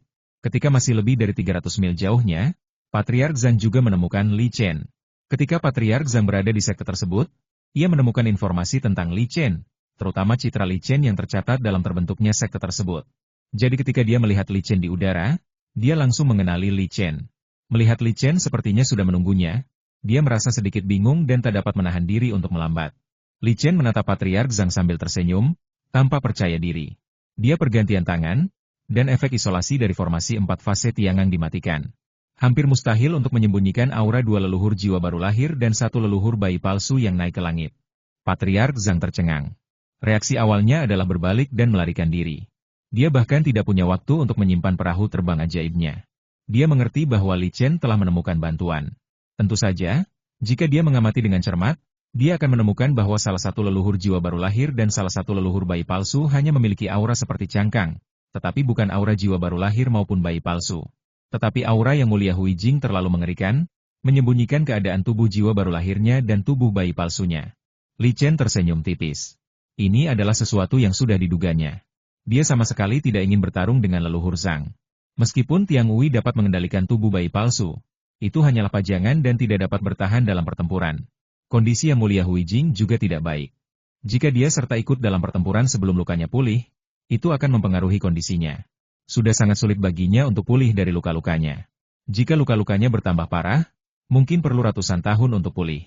Oleh karena itu, kecuali ada situasi yang sangat berbahaya, Li Chen tidak akan membiarkan Yang Mulia Hui Jing mengambil tindakan. Dia meraih tubuh Yang Mulia Hui Jing dengan satu tangan, dan kemudian menggunakan langkah teratai demi langkah. Ketika dia melewati senjata ajaib perahu terbang yang ditinggalkan oleh Patriark Zhang, dia mengambil senjata ajaib perahu terbang itu. Drone di langit menunjukkan rute kedatangan leluhur Zhang, dan mata ilahinya juga bisa melihat sosok leluhur Zhang. Selama leluhur Zhang tidak menjangkau 1000 mil, dia dapat melacak leluhur Zhang. Untuk mencegah Patriark Zhang kembali ke sekte Mingxin, dia menggunakan seluruh kekuatan untuk mengaktifkan bunga teratai di setiap langkah, dan mencegat Patriark Zhang dalam perjalanannya kembali ke sekte sebelum dia sempat melakukannya. Hal ini membuat Patriark Zhang semakin takut. Dia tidak mengerti berapa banyak leluhur jiwa baru lahir yang diundang Li Chen. Apakah Li Chen tidak tahu bahwa meminta leluhur Yuanying untuk bertindak akan memerlukan biaya? Bagi bayi palsu seperti dia, satu leluhur Yuanying sudah cukup. Jadi mengapa meminta begitu banyak leluhur Yuanying untuk menghadapinya? Patriark Zhang seperti lalat tanpa kepala, berlari kemana-mana, dan dia tidak berani kembali ke sekte. Dia juga berpikir bahwa jika dia benar-benar kembali ke sekte tersebut, dia mungkin akan memimpin leluhur jiwa baru lahir ini ke sekte tersebut. Selama dia tidak kembali ke sekte, menurutku sekte itu tidak layak untuk dihadapi oleh leluhur jiwa baru lahir. Setidaknya masih ada harapan untuk bertahan hidup. Li Chen mengikuti di belakang Patriark Zhang. Aura samar jiwa baru lahir dari Yang Mulia Hui Jing membuat Patriark Zhang tidak berani tinggal sebentar pun. Dia tahu benar bahwa jika dia menekan terlalu keras, leluhur tua Zhang kemungkinan besar akan bertarung sampai mati. Hanya dengan bergelantungan sejauh ini, leluhur Zhang dapat merasakan adanya harapan untuk melarikan diri. Li Chen bagaikan seorang penggembala. Pengejaran dan pengungsi berlangsung selama 3 jam. Seiring berjalannya waktu, kecepatannya menjadi semakin lambat. Pelarian itu telah menghabiskan tenaganya sangat banyak, dan sisa hidupnya hampir berakhir. Ia berhenti dengan wajah muram. Ia tidak ingin melarikan diri lagi. Entah tertangkap atau tidak, ia akan segera kehabisan waktu dan mati. Dia melihat ke belakangnya, di mana aura leluhur Naschen Soul sedang mengawasi. Dia ingin melihat leluhur mana yang mengejarnya. Dengan kecepatan lawan, dia jelas bisa mengejarku dengan meninggalkan tubuhnya. Tapi dia mempermainkanku seperti kucing yang mempermainkan tikus. Li Chen menyadari bahwa Master Zhang telah berhenti. Penglihatan ilahinya dapat dilihat dengan jelas setiap detail di wajah Master Zhang. Dia ragu sejenak, dan pikirannya terhubung dengan Yang Mulia Huijing. Setelah itu, tanpa menggunakan Lotus Blossom with Every Step, Yang Mulia Huijing membawa Li Chen dan terbang menuju Patriark Zhang. Yang Mulia Huijing, mengapa Anda berpakaian seperti ini? Ketika Patriark Zhang melihat Yang Mulia Huijing, dia benar-benar memanggil nama Yang Mulia Huijing. Li Chen juga tercengang. Ia telah mengubah penampilan Yang Mulia Huijing. Tidak hanya rambutnya, tetapi juga wajahnya diubah oleh Yang Mulia Huijing sendiri. Namun, ia segera menyadari bahwa para biksu yang saling mengenal tidak mengenali satu sama lain dari wajah dan bentuk tubuh, melainkan dari aura mereka. Leluhur tua Zhang ini pasti pernah rindu dengan Yang Mulia Huijing sebelumnya, itulah sebabnya dia mampu mengenali identitas Yang Mulia Huijing segera setelah dia merasakan auranya. Saya tidak menyangka Yang Mulia Huijing akan berubah tampil dan bekerja untuk orang lain. Setelah kehilangan saya, sekte Mingxin hanya akan menjadi sekte berukuran sedang. Saya harap Yang Mulia Huijing tidak akan menyentuh sekte Mingxin demi persahabatan kita di masa lalu. Saya akan segera mati. Ini permintaan terakhir saya sebelum saya mati. Raut wajah Patriark Zhang yang mematikan menjadi lebih berat. Yang Mulia Huijing mengangguk sedikit. Tentu saja, ini dilakukan sesuai dengan instruksi Li Chen. Ketika Patriark Zhang melihat Yang Mulia Huijing mengangguk, ekspresi lega muncul di wajahnya, dan aura kematian dengan cepat menyebar ke seluruh tubuhnya. Masa hidupnya awalnya akan segera berakhir, dan setelah sekian lama berlari, ia berada di ambang kematian. Setelah pertemuan Yang Mulia Huijing dan permintaannya disetujui, sisa-sisa kesadaran terakhirnya menghilang dan kematian pun menyusul. Li Chen tidak menyangka leluhur Zhang akan mati seperti itu. Dia pikir itu akan memakan waktu, dan dia masih memikirkan cara untuk menipu leluhur Zhang. Kesadaran spiritualnya terentang dan meraih tubuh leluhur Zhang yang ingin jatuh. Li Chen tidak menyangka bahwa ia mampu melenyapkan Zhang Laozu yang dianggapnya sebagai musuh yang kuat, bahkan tanpa bergerak sedikit pun. Itulah pertama kalinya dia melihat seorang pendeta kehabisan nyawa dan meninggal karena usia tua di hadapannya. Patriark Zhang memiliki kehidupan yang lancar di antara para kekhawatiran karena ia mampu hidup hingga masa hidupnya habis. Merupakan suatu berkah untuk dapat hidup sampai akhir hayat mereka. Bab 390 Kehormatan. Tentu saja, kemungkinan menyajikan tubuh bayi palsu ini menjadi emas sangat rendah, tetapi jika memungkinkan, Li Chen tidak akan menyerah. Sekalipun Li Chen memiliki tubuh bayi palsu, tubuh jiwa baru lahir, dan pelayan jiwa baru lahir, sangat sedikit menguasai yang seberuntung dia dan mampu menghadapi leluhur jiwa baru lahir dengan cara seperti ini di tahap inti emas. Belum lagi bisa memanfaatkan Patriark Yuanying. Semua yang didapatnya diperoleh melalui kerusakan hidup dan mati berulang kali. Jika dia tidak cukup beruntung, salah satu dari mereka akan cukup untuk membunuh lebih dari 100 kali. Di dunia penggarap makhluk abadi, sangatlah sulit untuk mendapatkan mayat leluhur bayi palsu maupun leluhur jiwa baru lahir. Secara umum, leluhur bayi palsu dan leluhur jiwa baru lahir merupakan anggota terpenting dalam suatu sekte dan status mereka adalah yang tertinggi. Sekalipun umur mereka berakhir, tubuh mereka tidak akan dinodai dengan cara apapun. Diperkirakan ada beberapa sekte yang ingin menggunakan tubuh mereka untuk membuat mayat yang dimurnikan. Li Chen menggunakan langkah teratai untuk kembali sambil memeriksa pemakaman Patriark Zhang. Leluhur Zhang sangat miskin. Senjata ajaib pedang terbang tingkat 4 adalah senjata ajaib kelahiran Zhang. Li Chen dan melihatnya membuangnya. Belum lagi kualitas senjata sihir pedang terbang tingkat 4 ini tidak tinggi, fakta bahwa ia hanya dapat menggunakan setengah dari kekuatannya juga sangat mengurangi nilai pemanfaatannya. Namun, dia lebih tertarik pada harta karun mutiara kelas 4. Tak perlu dikatakan lagi, mutiara kelas 4 ini seharusnya menjadi harta yang langka, dengan vitalitas yang melonjak di dalamnya. Namun vitalitasnya tidak sama dengan umur. Tidak heran Patriark Zhang memilih untuk keluar dan berjuang demi hidupnya setelah mendengar tentang kejadian Li Chen. Insiden Li Chen memberikan pilihan untuk menghilangkan rasa sakit lebih awal. Dengan pengetahuan Li Chen, dia tidak dapat menemukan informasi apapun tentang mutiara kelas 4, tetapi dia yakin bahwa leluhur Zhang tidak melakukan penelitian mendalam pada mutiara kelas 4. Kualitas mutiara tingkat 4 ini sangat tinggi, dan merupakan kualitas tertinggi di antara semua benda spiritual tingkat 4 yang pernah dilihatnya sejauh ini. Menggunakan mutiara kelas 4 sebagai sarana memperpanjang umur tentu saja merupakan pemborosan besar. Li Chen memutuskan untuk mencari informasi lebih lanjut setelah kembali untuk melihat apakah ia dapat menemukan informasi tentang mutiara kelas 4. Mengandalkan penelitiannya untuk menganalisis fungsi mutiara kelas 4. Faktanya, dengan kekuatan saat ini, dia sudah dapat menghancurkan sekte Mingxin. Akan tetapi, setelah wafatnya Patriark Zhang, ia melupakan ide ini. Keberadaan sekte Mingxin lebih menguntungkan baginya. Sekte Mingxin. Lagi pula, sekte Mingxin berasal dari benua Shu Utara, dan senjata sihir serta teknik menghancurkan mereka lebih maju daripada penduduk asli Pulau Tianhai. Yang terpenting adalah bahwa para elit sejati di antara kekuatan yang tersisa dari 7 sekte semuanya telah pergi, dan mereka yang tersisa adalah para pendeta yang tidak ingin pergi. Jika Li Chen menghancurkan sekte Mingxin saat ini, itu pasti akan menjadi hal terbaik bagi kekuatan yang tersisa dari 7 sekte. Jika Yu Gu tidak datang kepadanya dan membuatnya merasa jijik, dia mungkin benar-benar telah menghancurkan sekte Mingxin demi sekte Tianhai.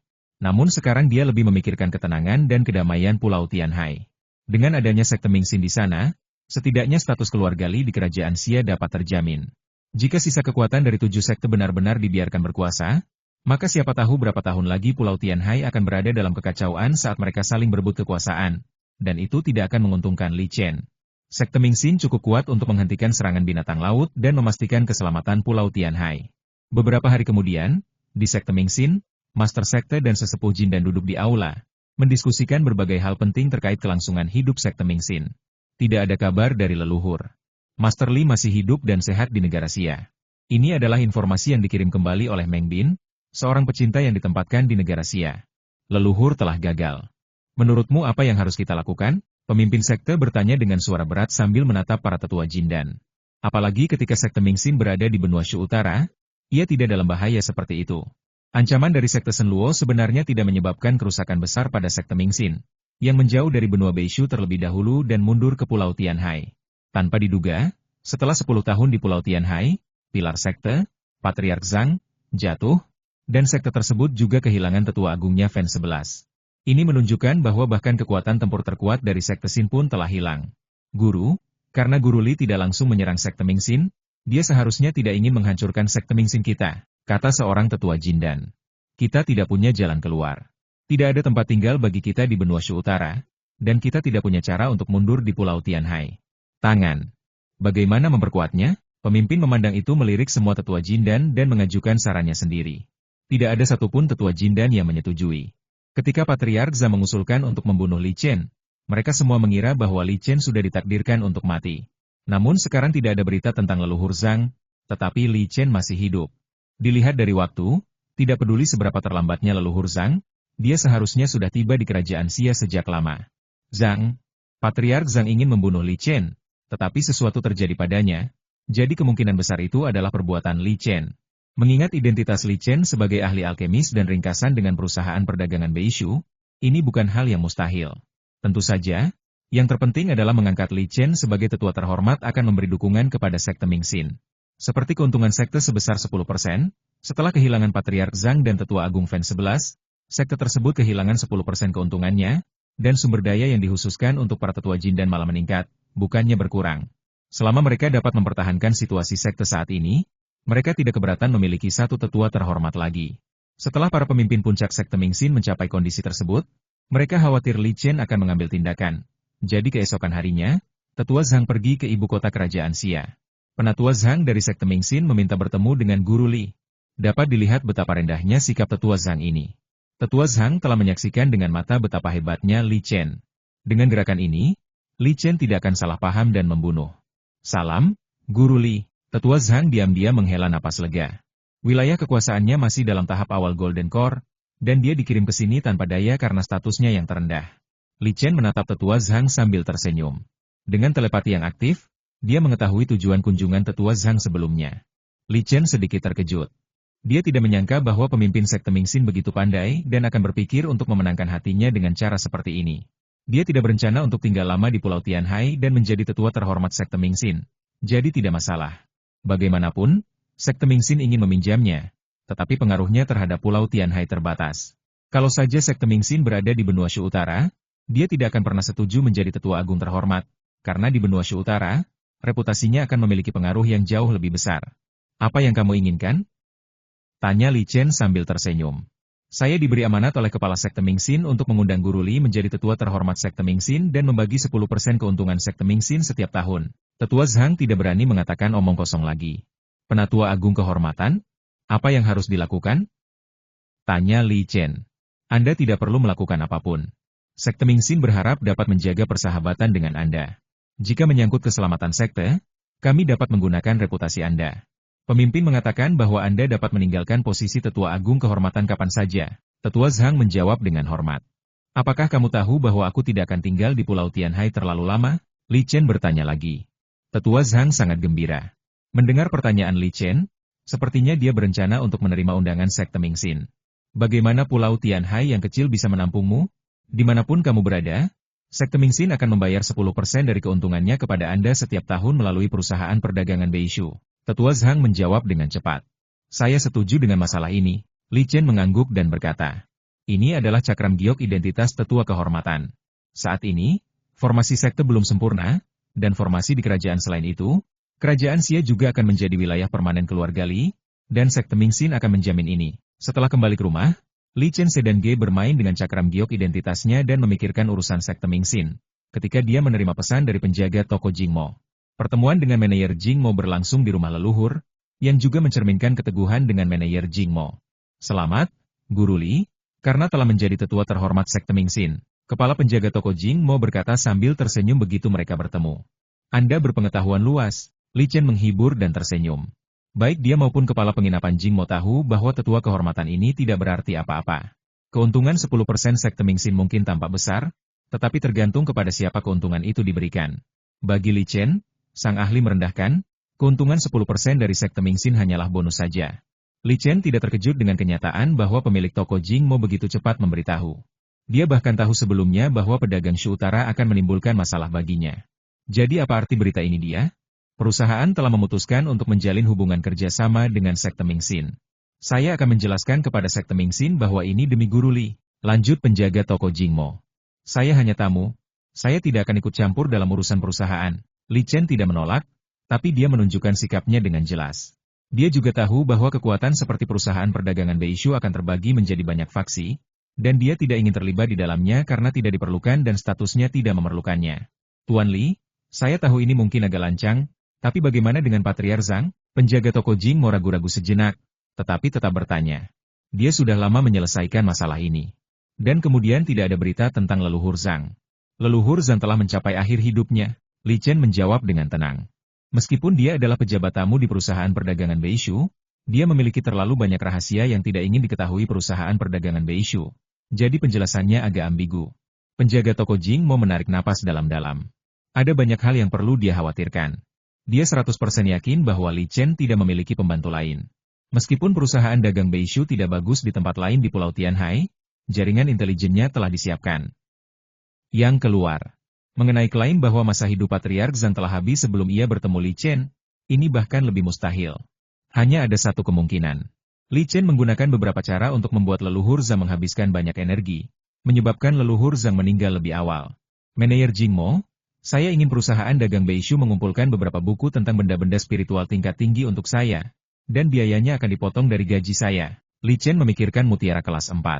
Perusahaan dagang Beishu memiliki saluran yang sangat luas. Saya akan melaporkan masalah ini setelah saya kembali. Mungkin perlu waktu untuk mengumpulkan buku-buku klasik. Saya akan memberitahu Anda tentang perkembangannya pada waktunya. Dalam masalah sekecil apapun, pemilik toko Jingmo dapat sepenuhnya bertanggung jawab atas nama perusahaan dagang Beishu. Pada hari kelima setelah manajer Jingmo pergi, Guru Nasional Negara Bagian Xia Mengbin mengirim sebuah tugas penyimpanan. Mulut tas itu tertutup dengan metode rahasia, dan Mengbin sendiri tidak dapat membukanya. Menurut Mengbin, ini adalah persembahan yang dikirim oleh Sekte Mingxin tahun ini, dan itu adalah 1/10 dari pendapatan sekte untuk tahun ini. Jelas, hampir setengah tahun telah berlalu, dan Mingxin Zhong melakukan ini hanya untuk berteman dengan Li Chen. Li Chen juga tidak sopan. Setelah membuka tugas penyimpanan, ia menemukan bahwa jumlah total sumber daya masih cukup besar, tetapi kualitasnya tidak terlalu tinggi. Setahun, dan paling banyak sumber daya kelas 2. Sekte Mingxin mungkin juga memahami bahwa sumber daya kelas 2 tidak berguna baginya, jadi sebagian besar sumber daya kelas 2 ditukar dengan bahan bersertifikat. Bahkan ramuan tingkat 3 yang dibuat oleh ahli mendefinisikan kata utama mengandung sejumlah besar ramuan tingkat spiritual 2 sebagai bahan pembantu. Li Chen menggelengkan kepalanya. Bab 391 meninggal. Li Chen telah tinggal di rumah lama Xia Guo selama hampir setahun, dan kesehatan Li Wenyuan semakin memburuk akhir-akhir ini. Meskipun dia menggunakan beberapa cara dan bahkan mengerahkan vitalitas dalam mutiara kelas 4, kendala menguasai langit dan bumi memaksanya menyaksikan Li Wenyuan perlahan menjadi lemah. Dia menghabiskan sebagian besar waktunya bersama ayahnya, meskipun dia tahu waktunya hampir habis. Namun sang ayah semakin banyak tersenyum. Setelah menjabat sebagai pejabat sepanjang hidupnya, ia telah lama acuh tak acuh terhadap hidup dan mati. Kaisar. Dia tidak menyesali hidupnya. Bersama anak-anak, dia bahagia setiap hari. Di bawah pohon, Li Wenyuan duduk di kursinya yang biasa. Sinar matahari menyinari wajahnya melalui celah-celah dedaunan. Li Chen duduk di samping dengan kesedihan di matanya, tetapi dia tidak menangis. Li Wenyuan memiliki senyum di wajahnya, tetapi kehidupannya telah menghilang selamanya. Li Chen telah meramalkan waktu yang tepat untuk hari ini melalui analisis senjata ajaib penyelamat hidupnya Kuantum 01. Di sebelah Li Wenyuan, ada tempat tidur bayi yang berisi generasi ketiga keluarga Li. Ini adalah anak pertama Li Shiji. Shiji mengirim anak pertama ke rumah leluhur karena dia terlalu sibuk untuk menemani ayahnya. Bahkan dengan dukungan guru kekuasaan, ia merasakan reaksi keras dari kekuatan yang mempengaruhi kepentingan setelah ia mengeluarkan beberapa perintah penting.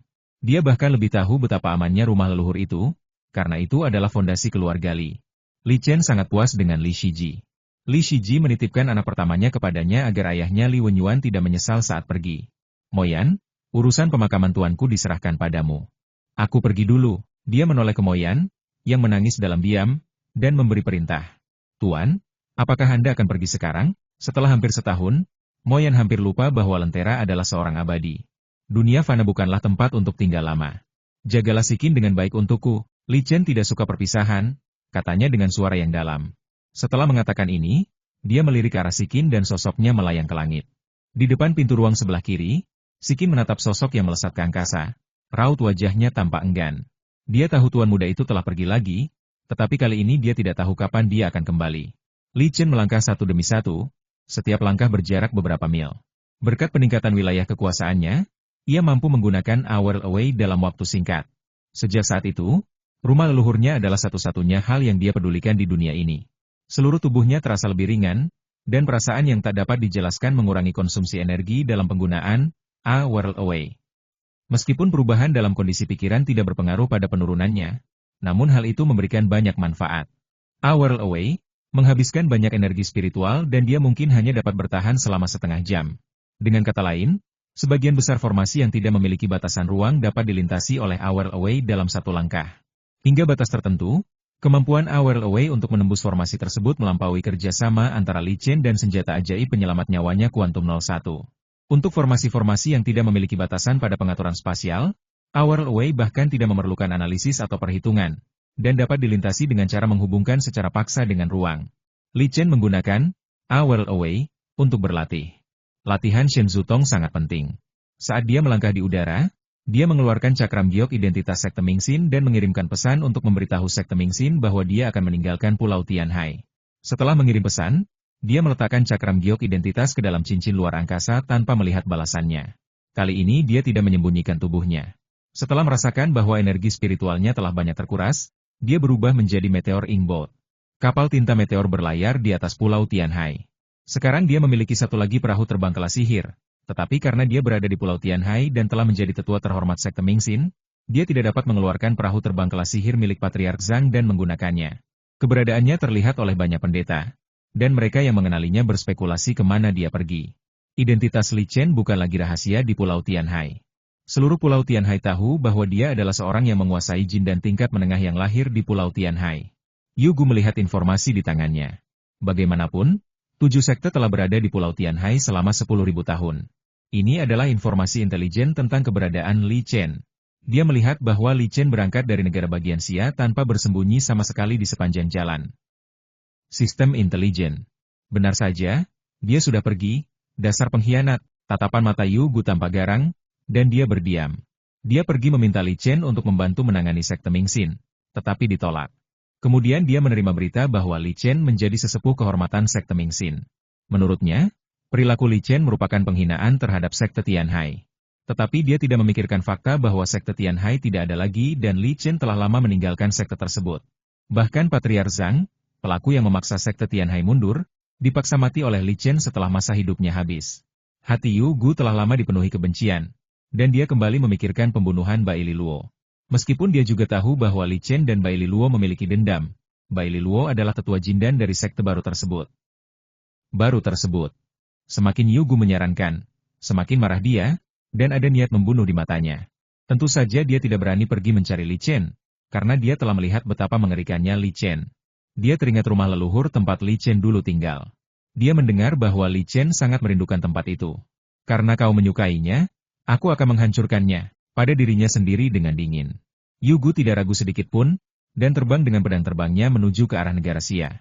Di ibu kota kerajaan Xia, guru kekaisaran Meng Bin dengan saksama mengamati formasi tersebut. Sebelum dua biksu pendiri fondasi itu tiba, dia harus memastikan keamanan istana kerajaan Xia. Tiba-tiba formasi itu membunyikan alarm dan napas terdeteksi oleh formasi itu. Kultivator Jindan. Meng Bin berteriak ngeri. Dia tahu benar bahwa jika seseorang termasuk Jindan dari sekte itu datang, dia pasti akan diberitahu. Jika mereka adalah teman Li Chen, tentu mereka akan tahu bahwa Li Chen telah pergi dan tidak akan datang lagi. Dia mengeluarkan cakram giok identitasnya satu demi satu, berkat pembangunan sekte dengan segala cara beberapa waktu lalu, yang membentuk formasi di kerajaan Xia dan menghubungkannya dengan formasi di gerbang gunung sekte Mingxin. Artinya, dia tidak perlu melalui formasi komunikasi yang merepotkan, dan dapat menggunakan cakram giok identitasnya untuk menghubungi sekte dengan lebih mudah. Setelah dia melaporkan penemuannya, sekte itu menanggapi dan mengamati bahwa seorang tetua Jindan akan tiba paling lama dalam waktu 1 jam. Meng Bin juga tahu bahwa 1 jam sudah merupakan kecepatan tercepat. Namun bagi kota Fana, 1 jam sudah cukup bagi seorang kekuatan Jindan untuk menghancurkannya berkali-kali. Dia memikirkan kemungkinan kemarahan Li Chen dan tidak dapat menahan diri untuk berdoa dalam hati. Jika Li Chen benar-benar menjadi gila, saya khawatir semua kekuatan di Pulau Tianhai akan berada dalam masalah. Yu Gu terbang mendekati ibu kota, dan dia juga menahan auranya. Dia akan dianggap sebagai iblis jahat oleh semua orang yang mencintainya, tetapi ini bukanlah seorang iblis. Selain itu, menurut rumor di dunia garasi abadi, jika seorang terampil membunuh banyak manusia, itu akan menyebabkan kerusakan besar pada keselamatannya sendiri. Dampaknya mungkin tidak hanya untuk kehidupan saat ini, tetapi juga untuk kehidupan selanjutnya. Terlepas dari benar atau tidaknya pernyataan ini, hal itu membuat para pendeta ragu untuk membunuh manusia. Namun, saya tidak takut membunuh sejumlah kecil manusia. Dia mengarahkannya ke rumah leluhur Li Chen. Dia tidak percaya bahwa Li Chen akan meninggalkan mayat perak tingkat Jindan. Menurutnya, mayat perak sangat penting bagi seseorang yang berwenang terhadap Jindan. Tempat tandus seperti Pulau Tianhai menggambarkan lanskapnya. Bagaimanapun, psikologi orang miskin tidak akan pernah mampu memahami pikiran orang kaya. Yu Gu tiba di atas rumah leluhur keluarga Li, dan niat membunuhnya dikumpulkan dan melonjak ke bawah. Dia bahkan tidak perlu melakukan apapun. Niat membunuh dari tahap Jindan saja sudah cukup untuk membunuh semua manusia di halaman kedua di bawah. Niat pembunuhan membuncah, dan saat dia mendekati rumah leluhur, cahaya perak menghalangi niat pembunuhan. Ketika Yu Gu melihat cahaya perak itu, dia langsung teringat saat dia ditangkap oleh mayat perak itu di sini. Saat itu, dia sudah tak berdaya bahkan sebelum sempat bereaksi. Dia hanya merasakan mulut dan lidahnya kering. Dan dia bahkan tidak berpikir untuk menghindar. Dia tahu betapa kuatnya mayat perak itu, dan dia tidak dapat mengerti mengapa Li Chen benar-benar meninggalkan mayat perak di dunia fana. Ini adalah mayat perak dengan kekuatan tempur tingkat Jindan. Dia juga ingat dengan jelas bahwa mayat perak ini memiliki niat membunuh yang khusus dan nyata. Tepat saat Yu Gu tengah membayangkan, niat membunuh yang nyata menerobos niat membunuh dan menyapu dirinya. Dia terkenal sebagai orang yang sadar diri, dan bahkan tidak melakukan perlawanan, sehingga membiarkan niat membunuh yang sebenarnya menggerogoti seluruh tubuhnya. Setelah dia kembali, tidak peduli bagaimana dia menganalisisnya, dia menemukan bahwa tidak peduli bagaimana dia mengakuinya, hasilnya akan sama saja. Mayat perak benar-benar terlalu besar. Mayat perak itu memutar leher Yu Gu dengan kekuatan yang dahsyat. Niat membunuh mayat perak itu terkendali dengan sangat baik, tanpa ada kebocoran ke lingkungan sekitar. Meskipun terlihat sangat gila, dia sebenarnya mematuhi perintah Li Chen 100%. Li Chen meminta untuk menjaga halaman, dan dia pasti tidak punya ide lain. Mayat perak menggenggam tubuh Yu Gu dan terbang kembali ke ruang bawah tanah halaman kedua dengan kilatan cahaya perak. Namun, mayat yang dibudidayakan oleh biksu tidak akan berinisiatif untuk keluar mencari esensi dan darah manusia. Tetapi mereka tidak akan sopan jika esensi dan darah dikirim ke pintu mereka. Master Nasional Meng Bin menyaksikan seluruh proses pertempuran. Meskipun kekuatan Yu Gu berada di posisi paling bawah di antara para tinjuan Jindan, dia suka membunuh ciuman yang lebih lemah darinya. Jadi Yu Gu masih sangat terkenal di sekte Mingxin. Meng Bin membuka mulutnya lebar-lebar saat dia melihat Yu Gu, yang dikenal kejam, dengan mudahnya diinjak sampai mati oleh mayat perak. Dia punya kelembaban buruk. Dia tidak tahu bahwa Li Chen telah meninggalkan rencana cadangan seperti itu di rumah leluhurnya di ibu kota negara bagian Xia. Mayat perak yang dapat dengan mudah membunuh seorang yang berkemampuan Jindan. Seberapa kuatkah mayat perak ini? Menurutnya, menyimpan rahasia untuk tetua agung kehormatan tidak dianggap sebagai penghormatan terhadap sekte. Setelah rasa khawatir dan takut, ia terpenuhi rasa aman. Betapa amannya ibu kota kerajaan Xia. Saya berharap kedua biksu pembangun fondasi yang datang kemudian tidak memprovokasi kematian perak ini. Kapal tinta meteor milik Li Chen terbang di atas laut. Dia merasakan ketidaknormalan pembunuhan mayat perak. Dia menyaksikan dengan dingin ketika mayat perak itu membunuh Yu Gu dengan mudah. Dan kali ini dia tidak berbicara untuk menghentikannya. Gelang luar angkasa yang ditinggalkan Yu Gu diperintahkan olehnya untuk dikumpulkan oleh pembunuh mayat perak sebagai sumber benih akar spiritual Li, yang juga dapat dianggap sebagai penghargaan Yu Gu kepada Li. Proses kembali ke sekte berjalan sangat lancar. Bagaimanapun, tidak perlu terburu-buru. Terbang di atas laut juga merupakan sebuah pengalaman. Ia menemukan bahwa menumbuhkan keabadian bukan hanya tentang meningkatkan kemampuan diri sendiri, hal itu juga memerlukan kondisi pikiran seseorang. Dan cara terbaik untuk meningkatkan kondisi pikiran seseorang adalah dengan bepergian dan mengalami segala macam pemandangan dan hal yang berbeda. Setelah memasuki benua Shu Utara, senjata ajaib penyelamat hidupnya Quantum 01 terhubung ke sistem satelit drone, dan dia benar-benar merasa berada di dunia lain. Entah karena keberuntungannya atau karena sistem siluman pesawat Nirawa itu kuat, tetapi tidak ada pesawat nirawak yang bermasalah selama setahun penuh. Sistem drone satelit yang tersebar di seluruh benua Beishu memberikan perasaan mengendalikan segalanya. Bab 392 kembali ke sekte. Dalam setahun, tidak ada perubahan di sekte Shushan. Ketika Li Chen muncul di luar formasi sekte, dia merasakan banyak perhatian. Guru, saya kembali. Apakah tingkat terobosanmu telah mencapai tahap tengah inti emas? Tetua Su bertanya kepada muridnya dengan heran. Li Chen tidak bisa menahan diri untuk tidak tercengang. Seharusnya bukan rahasia lagi bahwa dia dipromosikan ke tahap tengah Golden Core. Dilihat dari raut wajah Master Elder Su, sepertinya dia masih belum tahu tentang kemajuannya ke tahap tengah inti emas. Bagaimana dia bisa mengetahui bahwa perusahaan dagang Beishu sengaja menyembunyikan fakta bahwa dia telah dipromosikan ke tahap tengah inti emas? Itu karena dia tidak secara tegas meminta agar sekte Shushan diberitahu tentang berita itu. Alasannya, pada tahun ini, perusahaan perdagangan Beishu mendapat pesanan eksklusif dari Li Chen untuk menjelaskan ramuan tingkat 3 dari tahap Jin dan akhir. Anda harus tahu bahwa jika perusahaan perdagangan Beishu benar-benar ingin memberitahu sekte Shushan tentang berita Li Chen yang telah maju ke tahap tengah ramuan emas, bagaimana mungkin sekte Shushan mengizinkan Li Chen tidak membuat ramuan selama setahun? Semua yang bertanding di tahap Jin dan akhir di sekte Shushan adalah tetua dengan status dan kedudukan yang sangat tinggi. Dan sekte Shushan tidak dapat mengabaikan kebutuhan yang merendahkan mereka. Pikiran Li Chen berubah cepat, dan dia mengetahui mengapa perusahaan perdagangan Beishu tidak merilis berita tersebut. Namun, dia tidak bisa menyalahkan perusahaan dagang Beishu. Diganggu oleh dunia luar. Muridku merasakan sesuatu di hatinya di rumah dan kemudian dia mendapat terobosan. Li Chen menjawab sambil tersenyum. Sepertinya sudah tepat untuk membiarkanmu tinggal di rumah selama setahun. Yang kurang darimu bukanlah menghancurkanmu, tetapi kondisi pikiranmu. Ini tidak dapat dibantu dengan ramuan atau buku-buku tentang seni bela diri. Tetua Su juga sangat senang dan berkata sambil tersenyum. Tetua Su dipenuhi dengan emosi. Hal yang paling bertanya-tanya telah terjadi. Muridnya terlalu luar biasa dan telah mencapai tingkat terdalamnya. Dan dia tidak tahu berapa lama waktu yang dibutuhkan untuk maju ke tahap Jin dan akhir. Namun, dia hanya senang. Di dunia abadi, selain memperkuatnya sendiri, hal terpenting adalah warisan. Menurutnya, Li Chen adalah penerusnya. Li Chen mengangguk setuju. Meskipun dia telah berada di dunia fana selama setahun, keuntungan yang diperolehnya sangat besar. Cakupannya tidak terlalu mempengaruhi. Dan dengan bantuan urat roh tingkat jiwa baru lahir dan sejumlah besar ramuan pembantu tingkat 3, kerusakannya berkembang pesat. Dia bahkan mulai berlatih kekuatan magis, Nanming Li Huo, yang merupakan kemajuan besar, menunjukkan bahwa dia perlahan-lahan menguasai kekuatan magis, Nanming Li Huo. Jangan terburu-buru mengasingkan diri setelah kembali ke sekte.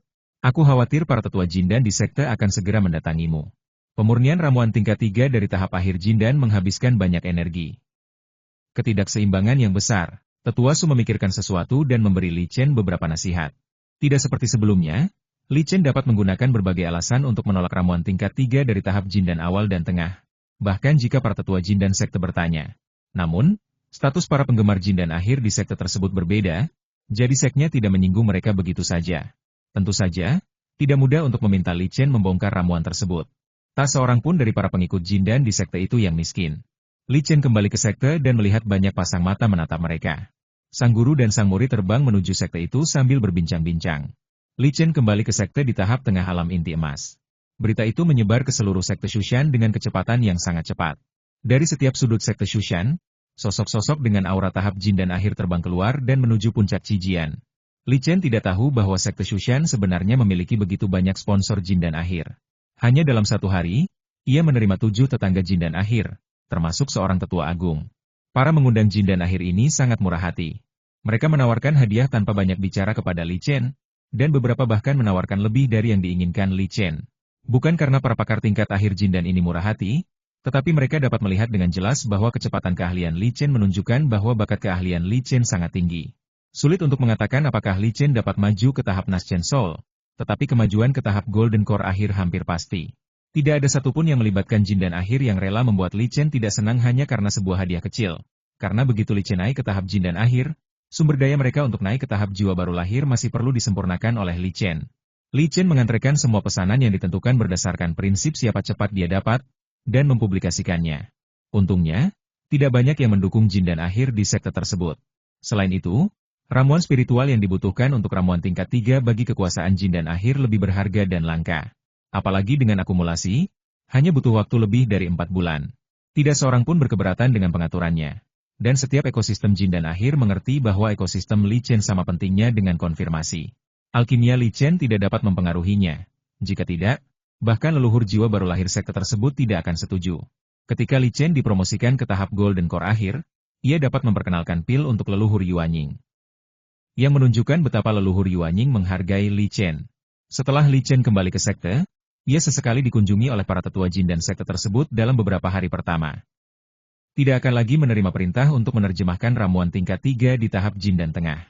Berita yang diumumkannya membuat para tetua jin dan sekte meratap, tetapi mereka tidak berdaya dan hanya dapat menemukan cara untuk menghubungi tetua Su, tetua MA, dan beberapa biksu lain yang dapat meminta Li Chen untuk mengambil tindakan. Bahkan saudara-saudari seniornya pun datang mengunjunginya, dan banyak biksu datang mengunjunginya. Dia melakukan hal ini dan dipuji oleh para ahlinya. Li Chen juga memahami hal ini. Meskipun dia tidak bertahan lama di tahap jin dan awal, dia berhasil meresmikan sejumlah besar ramuan tingkat 3 di tahap jin dan tengah. Alasan utamanya adalah karena dia terlalu terkenal. Latihannya.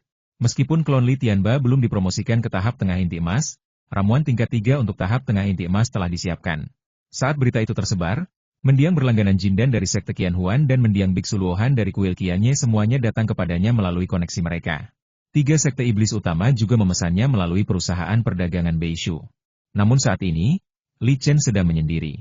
Selain perintah dari sekte, dia bahkan berhenti menerima perintah dari perusahaan dagang Beishu. Ini adalah pemasaran rasa lapar. Meskipun definisi dan pemasarannya berbeda, menurutnya keduanya serupa. Orang tidak akan pernah menghargai hal-hal yang terlalu mudah didapat, terutama Beishu Trading Company. Dia akan mencobanya. Jika tidak, dia akan benar-benar dikendalikan oleh Beishu Trading Company. Di ruang praktik, pikiran Li Chen memasuki ruang komputer. Saat ini, ruang di ruang komputer semakin mengecil. Ada 4 orang, yaitu Yang Mulia Huijing, tubuh jiwa baru lahir, tubuh bayi palsu, dan tetua agung yang sedang menyempurnakan tubuhnya. Dalam benda-benda ruang untuk mengurangi ruang yang ditempati oleh ruang komputer itu pasti sudah terisi penuh sejak lama. Setelah ia menyempurnakan Quantum 01 menjadi senjata ajaib penyelamat hidupnya, ruang komputer tersebut berubah menjadi gudang. Formasi di guanya sangat aman, dan tidak ada sedikit pun nafas yang akan keluar dari sini. Satu-satunya hal yang memalukan adalah bahwa kadar teratai emas kelas 3 dan koi roh murni di guanya masih terlalu rendah dibandingkan dengan kadar urat roh jiwa baru lahir, dan mereka tidak terlalu efektif dalam meningkatkan kadar urat roh jiwa baru lahir. Dia mengatur 12 mayat perak di pabrik luar angkasa bawah tanah untuk melanjutkan pekerjaan penelitiannya sebelumnya. Hanya mayat perak Nanming yang ditinggalkannya, dan dia meletakkan mayat perak Nanming ke dalam ruang komputer. Li Chen sedikit iri dengan bakat Silver Corpse Nanming. Yang membuat Li Chen cemburu tentu saja adalah kendali Silver Corpse Nanming atas Nanming Li Huo. Fondasi mayat perak Nanming terlalu kuat. Anda harus tahu bahwa Nanming hanya berada di tahap pemurnian Qi pada saat itu, tetapi ia mampu mengendalikan api Nanming Li sampai batas tertentu. Ketika Li Chen sendiri berada di tahap awal Golden Elixir, dia bahkan tidak bisa menanamkan kekuatan magis Nanming Li Huo sendiri. Jika dia tidak dipromosikan ke tahap tengah inti emas dan pola aturan Nanming Li Huo tidak muncul di tubuhnya, dia tidak akan mampu melatih kekuatan gaib ini. Namun setelah Silver Corpse Nanming dipromosikan menjadi Silver Corpse, pola aturan Nanming Li Huo di kekuatannya diperkuat berkali-kali lipat, yang memungkinkan Silver Corpse Nanming menggunakan Nanming Li Huo. Sebenarnya, hal itu mudah dimengerti. Leluhur Wang Zhao telah menanamkan kekuatan sihir penyerangan Nanming Li Huo sepanjang hidupnya. Adalah persiapan yang terarah. Ditambah dengan transformasi selama proses integrasi Naschen Soul, tubuh khusus ini pun tercipta. Menurut ide Patriark Wang Zhao, tubuh baru ini harus dapat menggunakan Nanming Li Huo untuk membunuh semua orang di tahap Jindan dan menjadi tak terkalahkan di tahap Jindan. Pada tahap Yuanying. Tetapi dia tidak menyangka bahwa pada akhirnya semua ini akan menguntungkan Li Chen. Otak Li Chen memasuki tubuh mayat perak Nanming dan sepenuhnya mengendalikan mayat perak Nanming. Cakram formasi 4 fase Tiangang tingkat 4 dimasukkan ke ruang komputer dan diaktifkan serta disebarkan untuk melindungi mayat perak Nanming. Seharusnya dikatakan bukan untuk melindungi Silver Corpse Nanming, tetapi untuk melindungi ruang komputer. Li Chen mencobanya dan menemukan bahwa ruang komputer hampir tidak bisa hancur, tetapi dia tidak bermaksud menggunakan Nanming Li Huo untuk menguji kekuatan ruang komputer. Nanming, mayat perak yang duduk di formasi 4 fase Tiangang, memiliki api oranye menyala di depannya. Li Chen mulai mencoba mengendalikan api oranye kecil melalui mayat perak Nanming. Di bawah kendalinya, kekuatan api perlahan meningkat. Mayat perak Nanming, sang master, tidak terpengaruh oleh api.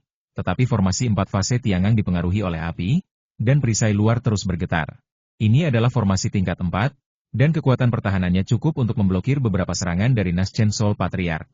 Tetapi setelah api kecil ini melepaskan kekuatannya, saya benar-benar merasa tidak mampu bertahan lebih lama lagi. Kekuatan api melemah, dan perisai formasi 4 fase Tiangang kembali tenang. Mayat perak Nanming memang dapat mengendalikan Nanming Li Huo di dalam tubuhnya, dan kekuatannya melampaui level periode Jindan, dan bahkan melampaui level kekuatan Tetua Agung. Namun kekurangannya juga sangat jelas. Nanming Li Huo hanya dapat digunakan 1 meter di depan mayat perak Nanming. Jumlah energi yang begitu besar akan menjadi tidak terkendali setelah meninggalkan tubuh. Jarak 1 meter membuat Silver Corpse Nanming sangat sulit menggunakan Nanming Li Huo dalam pertempuran. Namun, Nanming Li Huo dari Silver Corpse Nanming tidaklah sia-sia. Dengan partisipasi Li Chen dan ruang khusus ruang komputer, Li Chen dapat mengendalikan Nanming Li Huo dengan presisi tertinggi. Meskipun ia tidak dapat memenuhi persyaratan spesifikasi, itu sepenuhnya cukup untuk peralatan pemurnian. Dia telah memperoleh bahan pemurnian tingkat atas dengan atribut emas tingkat 3, batu emas meteorit, dari pangkalan perusahaan perdagangan Tianxing, tetapi dia belum pernah menggunakannya. Meteorite Goldstone adalah bahan terbaik untuk merayakan pedang terbang. Bahkan saat dia baru saja menyelesaikan ramuan itu, dia telah memberikan tugas kepada harta karun seumur hidup Quantum 01, untuk mendesain pedang terbang untuk dirinya sendiri dengan batu emas meteorit sebagai bahan utama. Kemudian, karena ia mempelajari mata dewa, ia menjadi lebih cekatan dalam penyediaan peralatan. Senjata ajaib kelahiran Quantum 01 telah memodifikasi desain pedang terbang untuk memaksimalkan keterampilan pemurnian Li Chen. Bagian tersulit dari peralatan pemurnian adalah melelehnya material. Semakin tinggi kualitas bahan, semakin sulit melelehkannya. Biasanya, bahan pemurnian tingkat 3 perlu dicairkan dengan api-api yang dikonfirmasi. Mencairkannya. Namun meski begitu, tetap saja dibutuhkan waktu yang sangat lama, sehingga waktu yang dibutuhkan untuk menyempurnakan senjata sihir tingkat 3 pada umumnya sangat lama.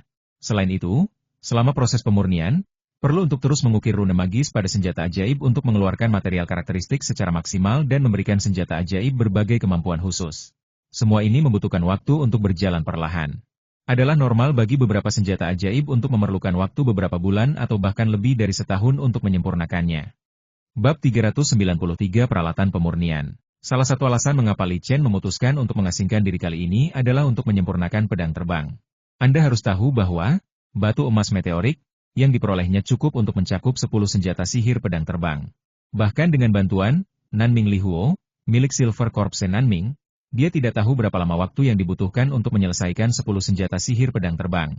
Tentu saja, berkat senjata ajaib kelahirannya Quantum 01, proses pembuatan senjata ajaib pedang terbang tidak akan mempengaruhi tugas lainnya, bahkan bergengsi. Dia membuka desain dari senjata ajaib penyelamat hidupnya, Quantum 01. File desain itu sangat besar. Di ruang komputer, tingkat manipulasi nano Li Chen telah meningkat dari 27 nanometer menjadi 10 nanometer. Senjata sihir pedang terbang yang disempurnakan kali ini memiliki rune sihir di dalamnya yang dipersiapkan untuk diukir menggunakan kekuatan kendali 10 nanometer. Ketika ia mulai memperkenalkannya, melelehkan batu emas meteorit yang tadinya ia pikir paling sulit, ternyata sangat mudah. Nanming Li Huo dari mayat perak Nanming, dalam jangkauan kekuatan yang dapat ditahan oleh formasi 4 fase Tiangang, hanya membutuhkan 10 napas untuk melelehkan batu emas meteorit. Dia melelehkan beberapa logam tingkat 3 yang telah disiapkan menggunakan Nanming Li Huo dan mencampurnya dengan batu emas meteorit, untuk membentuk paduan tingkat 3 dengan berbagai sifat. Karena Nanming Li Huo cukup kuat, Tidak perlu menambahkan katalis apapun selama seluruh proses peleburan, membuat paduan tingkat 3 sangat murni. Indera ilahinya berubah menjadi palu besi dan terus-menerus mempertahankan paduan kelas 3.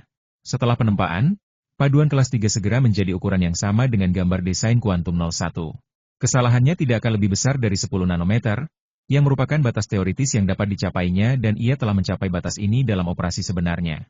Lengkungan badan pedang, panjang badan pedang, dan gagangnya semuanya telah dipelajari dan dipelajari secara luas oleh kuantum 01. Desain pedang terbang tersebut berasal dari sejumlah besar pengetahuan tentang peralatan pencegahan, serta senjata sihir pedang terbang yang dibuat oleh para pendahulunya, dikombinasikan dengan teori-teori ilmiah dari kehidupan sebelumnya. Ketika dia benar-benar melihat wujud senjata ajaib pedang terbang ini, Li Chen merasa bahwa memang seharusnya begitu. Langkah selanjutnya adalah memasang mantra. Semakin banyak rune yang dipasang pada mantra, semakin baik efeknya. Akan tetapi, ketika ia merilis senjata spiritual tingkat 2 sebelumnya, karena keterbatasan bahan, jumlah rune yang bisa ia tempelkan sangat terbatas. Kali ini, kualitas logam paduan tingkat 3 mencapai tingkat 3 tertinggi, yang memungkinkan dia untuk mengerahkan kemampuannya sepenuhnya. Meskipun pedang terbang dan senjata ajaib tersebut memiliki kekuatan khusus, mereka mudah dikendalikan. Dalam filosofi praktisi pedang, hanya senjata sihir pedang terbang yang paling murni, dengan keterampilan tambahan yang paling mendasar, dapat melepaskan kekuatan niat pedang praktisi pedang. Meskipun Li Chen bukan seorang yang memamerkan pedang murni, ia bermaksud untuk menyempurnakan senjata sihir pedang terbang yang sesuai dengan filosofi mengayunkan pedang. Dia menyusun rune padat, rune percepatan, rune tajam, rune fleksibel, rune penyimpan roh dan rune pemecah udara dalam 6 posisi formasi 6 baris. Setiap rune digambar dengan garis berukuran 10 nanometer. Terbang dari cara biasa. Dapat dikatakan bahwa rune magis yang diukirnya pada pedang-pedang itu sangat jelas sehingga sebagian besar kemampuan Jindan tidak akan dapat melihatnya meskipun mereka memegangnya di tangan mereka. Hanya mereka yang menyebarkan metode rahasia untuk meningkatkan penglihatan mereka yang akan dapat melihat rune magis tersebut. Metode pemurnian peralatannya telah melampaui jangkauan pemurnian peralatan. Jika dia tidak memiliki mata ilahi, ruang komputer, dan senjata ajaib penyelamat seumur hidup kuantum 01, dia tidak akan pernah mampu mencapai kemampuan kendali 10 nanometer dan menerapkan kemampuan kendali ini untuk menyalin peralatan. Nanming Lihuo mempertahankan suhu, sehingga pedang kosong selalu memiliki kekerasan yang dapat diukir. Dimulai dari ujung pedang, ia mengukir satu demi satu formasi 6 garis dan menyusunnya menjadi kombinasi formasi 6 garis yang lebih besar. Ini adalah pertama kalinya Li Chen menyempurnakan senjata ajaib dengan cara ini. Untungnya, ada banyak bahan untuk menyempurnakan kali ini. Dia bisa mengeluarkan pedang kosong untuk berlatih. Bahkan jika dia gagal, dia tidak akan terlalu menyesal. Otaknya dicurahkan untuk pekerjaan mengukir.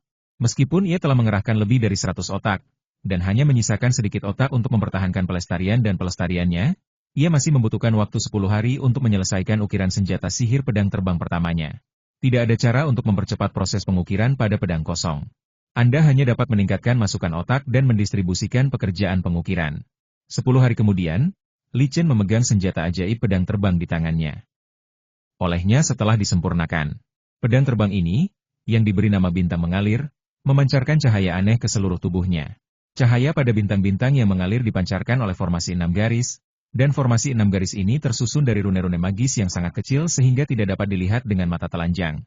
Pada senjata sihir pedang terbang kecil, 360.000 formasi 6 garis digambar dengan garis 10 nanometer, dan setiap formasi 6 garis terdiri dari 6 rune magis dengan efek yang berbeda. Tepat saat dia memegang senjata sihir pedang terbang, dia tiba-tiba melihat ke langit. Kemunculan awan petir tentu saja menarik perhatian banyak sekte Shushan. Namun ketika mereka menemukan awan petir muncul di puncak Qijian, mereka tidak lagi memperdulikannya. Bila awan petir ini muncul di tempat lain, bisa jadi itu adalah seorang sahabat yang tengah bersiap menghadapi malapetaka petir.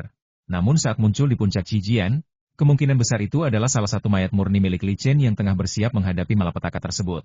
Setahun yang lalu, Li Chen membuat banyak mayat selamat dari malapetaka guntur satu demi satu, dan para pendeta di sekte tersebut tidak melupakan hal itu. Tepat pada saat mereka memikirkan hal itu, leluhur Zuo terbang keluar puncak Qijian, melayang dengan tenang di udara dan mengamati awan petir. Meskipun dia menduga bahwa kemungkinan besar itu adalah pemurnian mayat Li Chen untuk bertahan hidup dari kematian, dia tetap datang. Salam, Tetua Zuo. Tetua Su membungkuk dan memberi salam pada Tetua Zuo. Anak muda Su, kamu telah mengajari murid yang baik yang telah mencapai hasil yang cemerlang dalam kualitasnya. Aku tidak menyangka bahwa dia juga luar biasa dalam memproduksi peralatan. Patriark Zuo memaparkan awan petir, menggelengkan kepalanya dan mendesah kepada Tetua Su.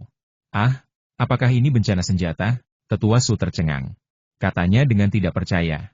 Tak heran ia terkejut, menembakkan senjata api merupakan hal yang sangat jarang terjadi. Seringkali, bencana senjata akan terjadi saat mendengarkan senjata sihir tingkat 4. Sedangkan untuk meluncurkan senjata sihir tingkat 4, hanya leluhur Naschen Sol yang tua yang dapat melakukannya. Belum lagi, mustahil untuk mengendalikan senjata sihir tingkat 4 tanpa jiwa baru lahir. Li Chen baru berada di tahap tengah alam inti emas. Jika dia mengatakan dia bisa menyiarkan senjata, Tetua Su akan mempercayainya.